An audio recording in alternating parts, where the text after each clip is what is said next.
Thank you so much. I am Mayor Eric Adams, and I'm joined here by members of the FDNY, EMS, law enforcement, as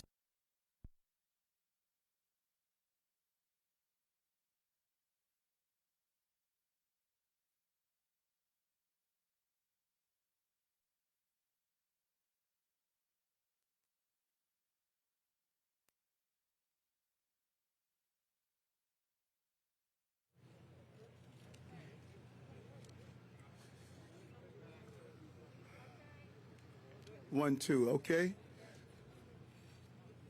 I'm joined, as I stated, by my colleagues in government that are also here, the Lieutenant Governor Brian Benjamin, Bronx Borough President Vanessa Gibson, Congressman Richie Torres, Councilman Oswald Velez, and I'm sure there's more that's here. If I miss you, I apologize. We are going to continue to remain vigilant to address this just horrific tragedy that we're facing.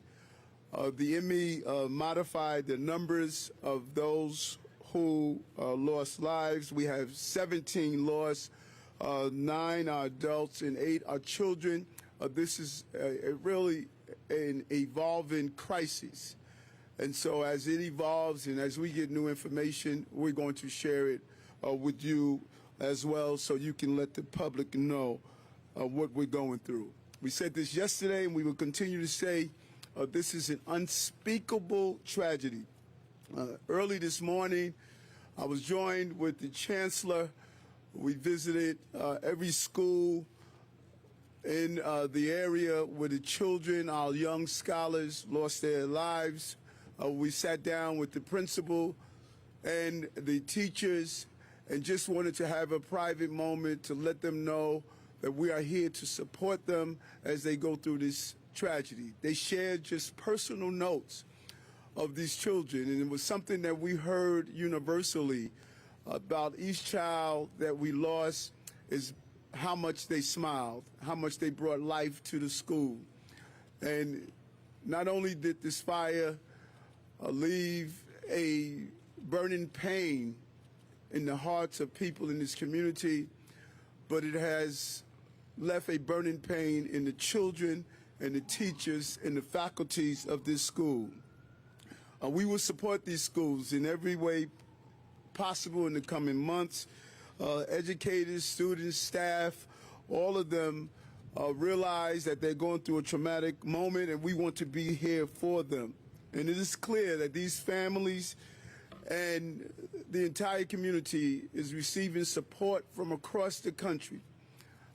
Just a few moments ago, I received a call from President Biden, and he has made it clear that whatever we need, the White House is going to be there for us. He has just sent a very strong message that this is on the radar of the entire globe, what has happened here. The Consul General of the Dominican Republic is here with us, and his team. This is a global tragedy because the Bronx in New York City is representative of the ethnicities and cultures across the globe. And so everyone is feeling the pain of what we are experiencing. But I would tell you this, and I say over and over again, we're going to get through this moment. We're going to get through this moment, and we're going to get through it together. And this tragedy is not going to define us. It is going to show our resiliency as we help the families through this. In the middle of such pain, we have witnessed such a high level of heroism. From the hospital staff, the doctors, the nurses, the administrators who are already going through crises with the pandemic. But we also witness a high level of heroism through those first responders, the EMS, the firefighters. I would say this over and over again, watching them go in the building, even without having a full air tank, still pushing through the dark smoke and rescuing families in this building. Our firefighters as first responders really showed why it is imperative to give them the support that they need. And I want to thank Commissioner Nigro for just really leading this charge yesterday, being out here throughout the day, leading his men and women to do what was needed to save as many families as possible. And to every grieving family, 8.8 million New Yorkers see you as their family members, and we are here together to push through this. And so some clear messages we want to send. One, for those who want to help, please do not drop donations off the fire stations or EMS stations. Let them do their jobs. There are real outlets. Our elected officials are here. You can just drop them off at the offices or other facilities that we will put in place if you want to do so. If you want to help financially, we have the Mayor's Fund to Advance New York. Every dollar raised will go directly to the family members that are involved. So this way we can help families in a real way. And if we take one message from this that Commissioner Nigro has mentioned several times, close the door. Close the door. That was embedded in my head as a child watching the commercials over and over again. We're going to double down on that message. My conversation with the Chancellor this morning, we're going to send out communications to all of our schools and state that we want our children to receive the same level of reinforcement. Muscle memory is everything. And if we can drill that in, we can save lives by closing the doors, not only in the city, but across the entire globe. This painful moment can turn into a purposeful moment as we send the right message of something simple as closing the door. And we want to really thank all the community's leaders that are here in this community, a member of the African diaspora, and recognizing some of the communication gaps, building those bridges, having the community come together as a whole to make sure that we provide the services that are needed for this community to get on the road of healing from this devastating event. No one wants to hear about the loss of life, and that is even more impactful when that loss consists of children of this level and this magnitude. Before turning it over to the other representatives are here, I want to turn it over to the Chancellor, who visited the schools with me today, and thank him for showing the infrastructure support to the educators in the school. They were appreciative of your presence and showed how serious this matter is to all of us. Chancellor Banks. Thank you, Mr. Mayor. It was certainly my pleasure to join the mayor this morning as we visited 4 schools, 2 traditional public schools and 2 charter schools. And I think it's important to note that that when it comes to moments like this, there's no separation between us. These are all of our children. And to hear the heartbreak from the principals of each one of those schools, the teachers, the school safety officers, the custodial workers, we came there to thank them, to let them know that we are here for them. But they each one of them also told us about each one of the young people who died. They're not just a name. They told us stories about each one of them. And my heart broke as we heard just about how passionate each young person was and how they came to life for us. One teacher read a letter that he had just gotten a few days ago. And it was just heartbreaking. And so I want to say also I sent out a letter to every school principal and educator across the city this morning, asking that we all take time to reflect on this tragedy, but also to make sure that we are providing opportunities to talk about fire safety. During this winter season, there are a lot of people in their homes and in their apartments who are using these heaters, and unfortunately we have these kinds of accidents, and certainly nothing as tragic as this, but this is the time to make this an educational moment. And as the mayor said, something as simple as closing the door. And our young people need to be taught that. They need to be reminded of that and take that as something that they will take with them for the rest of their lives as well. And so I just simply want to thank all of the personnel at all of our schools that have been affected. The teachers, the principals, the administrators, the librarians, the custodians, the school safety workers, the nurses. Everyone has been impacted by this. It's a monumental tragedy, and we just send prayers and all of our deepest thoughts with the families who are going through so much. God bless. Thank you. And as indicated, there was a large Gambian community here, and we have the ambassador here of Gambia. Please allow him to come up and say a few words.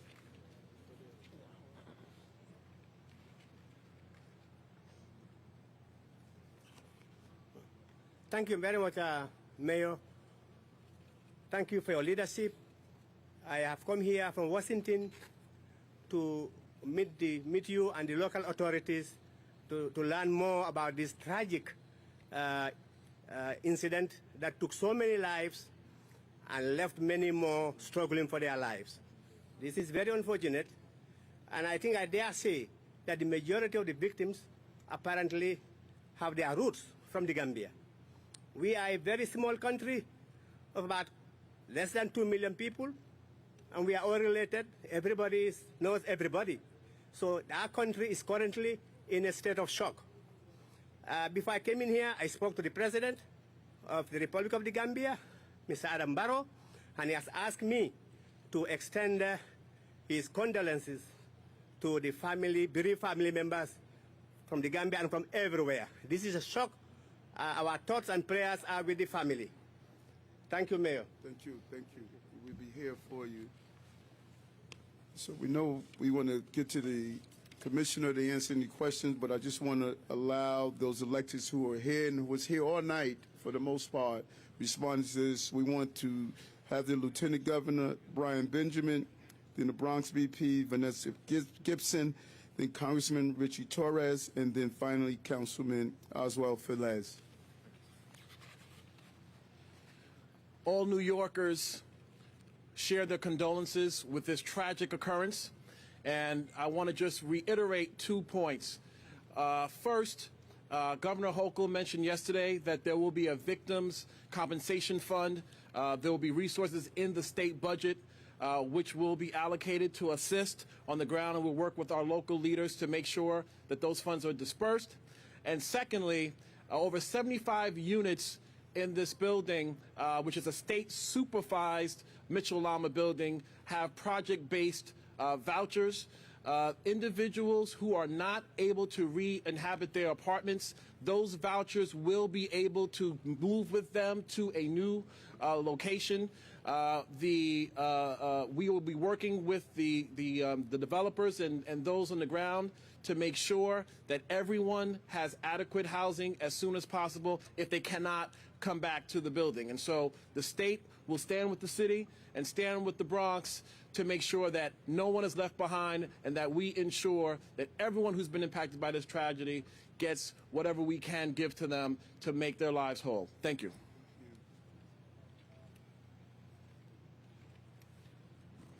Good afternoon. Thank you so much. On behalf of 1.5 million Bronxites, we extend our condolences and prayers of healing strength to all of those that have been impacted by this devastating 5-alarm fire here in Fordham. I am Bronx Borough President Vanessa L. Gibson. This is my first week on the job, and I am devastated and truly heartbroken and overwhelmed at all that has happened in these last 24 hours. I want to thank our first responders, the FDNY, Commissioner Daniel Nigro, and 200-plus firefighters that responded in minutes to make sure that we saved as many lives as we could. We are a mourning city and we are a mourning borough, but we know that we will survive and we will heal. We want to assure every resident and family here at Twin Parks that they are not alone. We are walking with you on this painful journey, And we're going to make sure that we do our part and everything necessary to provide all of the support on the ground, from the social, emotional support to making sure our children are supported, trauma-informed care, resources, temporary and long-term housing. We have been on site since 1 a.m. to make sure that every client had housing last night. Over 4 hotels and all of the residents that remain hospitalized with serious and critical injuries. So we are asking all New Yorkers and all Bronxites to please join us in praying for these families. No one expected to wake up on a Sunday morning hearing about a fire in their building, running for their lives. This is profound sadness for all of us. But we know that in times of challenge, New Yorkers step up, because that's just what we do. And so we are going to love on this community and love on these residents and families and let them know that they are not alone. We will walk this journey together to make sure they have everything that is needed. I am grateful for the incredible support from Governor Kathy Hochul, Lieutenant Governor Brian Benjamin, and all of my colleagues in government. We're going to work together to make sure that we prevent any tragedy from happening in this magnitude ever again. Thank you so much, everyone. I am so grateful and so proud to be the borough president of a borough like the Bronx, where we are resilient, we are tough, and we are going to turn our pain into purpose. God bless us all, and thank you so much to all of our first responders for your incredible support. Good afternoon. I'm Congressman Richie Torres. First, I want to thank the mayor, who has been as visible and as responsive and as compassionate and comforting as any leader as I've seen in a moment of crisis. The Bronx is no stranger to deadly fires. I lived through one in Belmont just a few years ago. And so I'm enormously grateful to the mayor and to the city for mobilizing resources and coming to our aid in a moment of need. You know, the two things that are most important to most of us is our family and our homes, and to lose both in the span of one tragedy is terrifying and traumatic to an extent that few of us could imagine. What do you tell a mother who's lost her children and who's lost her home, who's lost everything, who's seen the world around her collapsed? So we're going to do our best to bring comfort to those families. I do want to tell the mayor and the city that as the local congressman, I'm committed to advancing legislation that addresses either the manufacturing of space heaters or the need for education about fire safety or the need for self-closing doors in affordable housing that receives federal funding, so you have a partner at the federal level. Thank you. Thank you so much, everyone. I'm Councilmember Feliz. I represent this area of the Bronx. What happened yesterday was a frightening nightmare. The Bronx continues to have many challenges, and fire continues to be one of them. We've had some of the worst fires in the city of New York right here in the Bronx, including the Belmont fire, including the one in Woody Crest, including the one yesterday where we lost 19 lives, including babies, 4-year-olds. But I want to thank all of our wonderful leaders, our colleagues in government, city, state, and federal, who have been here around the clock and available and providing all the resources needed to all the affected families, including food, including clothing, and including housing. And as council member, I'll be working with my colleagues, including our congressman at the federal level, our borough president, our mayor, Eric Adams, and our state elected leaders, to make sure that we get additional fire-related laws to protect New Yorkers, because we've had far too many fires, and this cannot continue to be the future of our borough. So we're going to be continuing to work with our leaders to make sure we strengthen some of our laws, analyze what exactly happened yesterday and what we could learn from it and what we can do to make sure it never happens again. Thank you so much for being here. Thank you. Thank you. Thank you. I'm going to bring on the Commissioner, Fire Commissioner Nigro, and the Deputy Commissioner of OEM for if there's any updates on what we're doing and as we mobilize to move forward.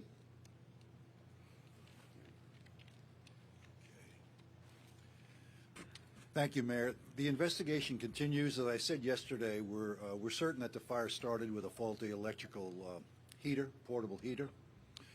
The fire was contained to the hallway just outside this two-story apartment, but the smoke traveled throughout the building, and the smoke is what caused the deaths and the serious injuries. So our fire marshal's teams are here. They've been here. They've been examining the building. They've been examining videotape. They will do a complete investigation as to how this occurred, why this occurred, and we're confident of that. As the mayor stated previously, patients were taken to 7 different hospitals. There was a bit of a double count, and I guess it's a bit of good news that the number isn't 19 but 17. But don't forget, there are many people fighting for their lives in the hospital who were transported, so this number could unfortunately increase again. So our prayers are with them, and the prayers continue to be with the families of those we lost. I will let OEM discuss more about the continued operations for the families. Thank you. So last night, the building was totally vacated. No apartments were habited last night. We, through the American Red Cross, with Housing Preservation and Development, and with the building management, about half of those units, so about 60 different families, stayed in area hotels. We were able to house everyone in the Bronx. And the rest, as they said, there are people still in hospitals, and people also went to friends and family. Ongoing is registration with the Red Cross. People are coming out of hospitals, people were at work or somewhere else, so it's never too late. People can continue to register with the Red Cross. We worked with the Department of Education. They were able to help to get the children back, as was noted, back to their schools this morning, and they will continue to help them until people are back in the building. It does look like many of the apartments will be able to be reoccupied as the week goes on, which is good news. There are a certain number of apartments that will be, not habitable for quite some time, and so we will continue to work to find long-term housing with the state and with the city. We moved out of the school since the school opened this morning. There is now a service center at Monroe College, which is close by. We have several different agencies there. It opened at 12 o'clock. It's open until 8 p.m. It'll be open this week. So residents can come by there and continue to receive services. We have interpreters there. There has been an outpouring of support, as everyone said, the borough president, everyone else. There's a lot of food and other resources that we have been able to share with the families. Thank you.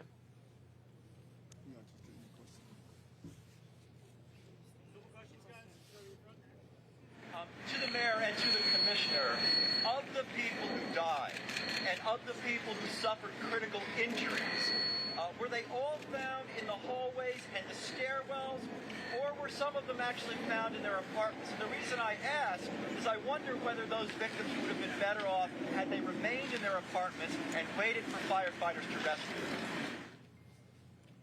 Okay, I don't have a tally of where exactly everyone was found. The people from the fire department all got out on their own, and they were safe. Certainly the stairwell was very dangerous as the door was left open. Some of the floors, certainly on 15, the door was open from the stair to the hall, and the 15th floor became quite untenable. We do recommend in high-rise fireproof buildings that people should shelter in place, and it's safer to be in your apartment than to venture out and try to get down the stairs and sometimes into a much more dangerous situation. But this investigation, as I said before, is incomplete and inconclusive so far. Sir, is there a reason why those doors aren't self-closing? They are self-closing, but the door on 15 and the door to the fire apartment was not functioning as it should.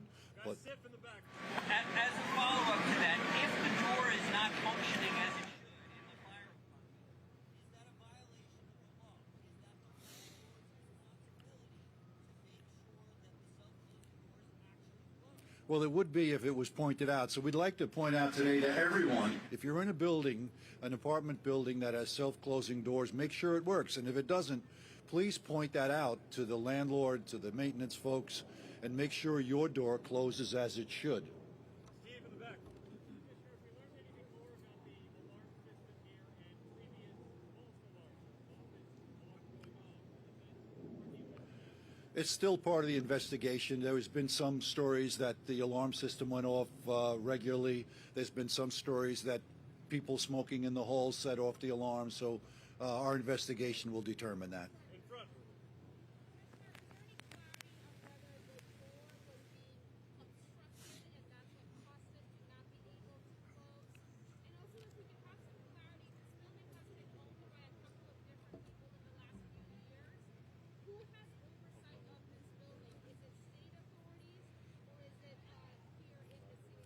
It's all three.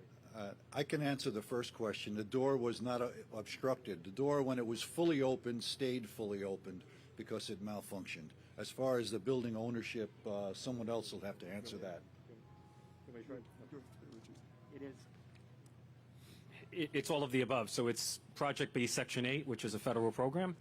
It is the state Majolama, which is the state, and every property, regardless of whether it's federal or state, is subject to the Building, Housing, and Fire Code. Commissioner, were there smoke detectors in the hallways? Are they required? Well, the smoke alarms are required in the apartments. There were smoke alarms sounding. As I said yesterday, the first call from a neighbor came because they heard smoke alarms sounding in the building. The folks in the apartment where the fire started were alerted by the fire itself. So that didn't seem to be a factor in this fire. Would that have helped if they were in hallways? I don't know if that would have helped or if they were required in this particular building. Residents where the fire broke out, the apartment where the fire broke out, they were home at the time. Why was their door open? Well, the resident, they opened the door to escape the apartment. There were multiple people living in that apartment. As they left, they opened the door and the door stayed opened. Two more guys right there. Is there any investigation as to whether or not the residents were receiving adequate heat? I want to answer that, but I want to go back to the resident in the open apartment. And we want to be clear here that we don't want to add further trauma on that family because they fled the apartment. You know, muscle memory during a crisis, you're trying to get out. It is our obligation to reinforce the concept of close the door, close the door. But what we don't want to do is just to add more trauma on a family that was simply trying to escape a very dangerous and a very frightening experience. All of us make mistakes during crises. And so, yes, we want to encourage, we're going to double down on closing the door and that message. It is our obligation to do so. But our hearts go out to this family, and I just want to be clear on that. They're going through trauma as well. There was no outstanding violations of our knowledge of a heat complaint in the building. But again, this investigation is really new, and the fire marshal and other city entities are looking at all of this information. When will the investigation be conducted to be completed, and what is the building managers, and what are they doing to exactly help with the investigation? Well, they have to comply, and the investigation will be completed when the fire marshal do their thorough look. And we have a professional fire marshal entity in this city. And one thing we never want to do is to try to make an investigation be expeditious but not thorough. They're going to be thorough, they do their job well, and they will give the outcome, and they know when it will be completed. That's it. Next